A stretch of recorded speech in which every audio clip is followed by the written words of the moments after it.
Welcome back to the Suresh kitchen ಚಾನಲ್ಗೆ. So ಇವತ್ತು ನಾನು ಸಿಂಪಲ್ಲಾಗಿ ಬಿಸಿಬೇಳೆ ಬಾತ್ ಮಾಡೋದನ್ನು ತೋರಿಸ್ತಾ ಇದ್ದೀನಿ. ಇಲ್ಲಿ ಮೊದಲಿಗೆ ಇಲ್ಲಿ ನಾನು 1 ಕಪ್ಪಷ್ಟು ನಾನು ಬೇಳೆ ತೊಗೊಂಡಿದ್ದೀನಿ, 1 ಕಪ್ಪಷ್ಟು ಅಕ್ಕಿ ತೊಗೊಂಡಿದ್ದೀನಿ. ಸೇಮ್ ಮೆಜರ್ಮೆಂಟಲ್ಲೇ ಇದೇ ಕಪ್ಪಲ್ಲಿ ನಾನು ತೊಗೊಂಡಿರೋದು. ಹಾಗೆ ಇಲ್ಲಿ ತರಕಾರಿ ಕಟ್ ಮಾಡಿ ಇಟ್ಕೊಂಡಿದ್ದೀನಿ. ಬೀನ್ಸು ಮತ್ತು ಕ್ಯಾರೆಟು, ಗೆಡ್ಡೆಕೋಸು, ಆಲೂಗೆಡ್ಡೆ ಮತ್ತು ಬಟಾಣಿ, ಹಣ್ಣುಳ್ಳಿಕಾಯಿ, ಬೀನ್ಸು, ಟೊಮೊಟೊ, ಈರುಳ್ಳಿ ಇದಿಷ್ಟು ಕಟ್ ಮಾಡಿ ನೀರಲ್ಲಿ ಹಾಕ್ಕೊಂಡು ಇಟ್ಕೊಂಡಿದ್ದೀನಿ. ಹಾಗೆ ಒಗ್ಗರಣೆಗೆ ಇಲ್ಲಿ ಎಣ್ಣೆ ತೊಗೊಂಡಿದ್ದೀನಿ ಮತ್ತು ಬೆಳ್ಳುಳ್ಳಿನ ಜಜ್ಜಿಟ್ಕೊಂಡಿದ್ದೀನಿ, ಕರಿಬೇವು ತೊಗೊಂಡಿದ್ದೀನಿ, ಸ್ವಲ್ಪ 1 ರಿಂದ 2 ಒಣಮೆಣ್ಸಿಕಾಯಿನ ಕಟ್ ಮಾಡಿ ಇಟ್ಕೊಂಡಿದ್ದೀನಿ.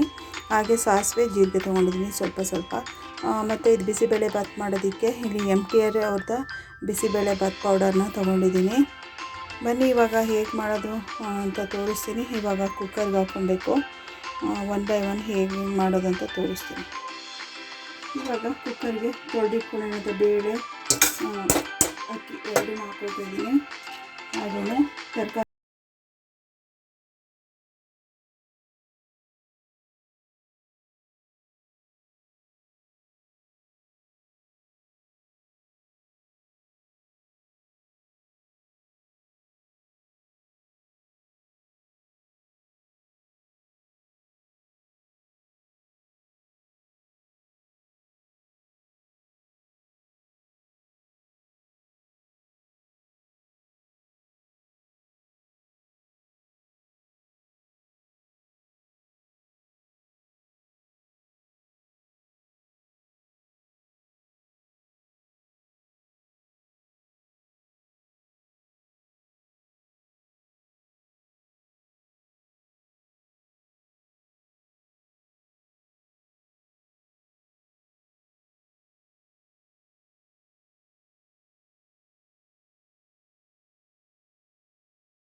ಇಲ್ಲಿ ನೀರು ಹಾಕ್ಕೊಂಡು ಕಲಸಿಟ್ಕೊಂಡಿದ್ದೆ ಬಿಸಿಬೇಳೆ ಬಾತ್ ಪೌಡರು, ಅದು ಹಾಕ್ತಿದ್ದೀನಿ.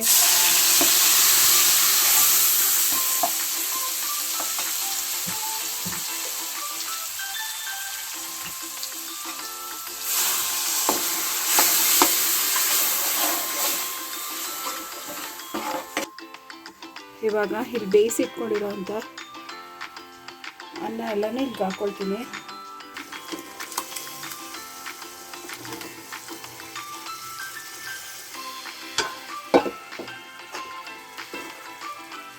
ವಾಂಗಿಬಾತ್ ಬಿಸಿಬೇಳೆ ಬಾತ್ ಪೌಡರ್ನ ನಾನು 2 ಸ್ಪೂನಷ್ಟು ಹಾಕ್ಕೊಂಡಿದ್ದೀನಿ.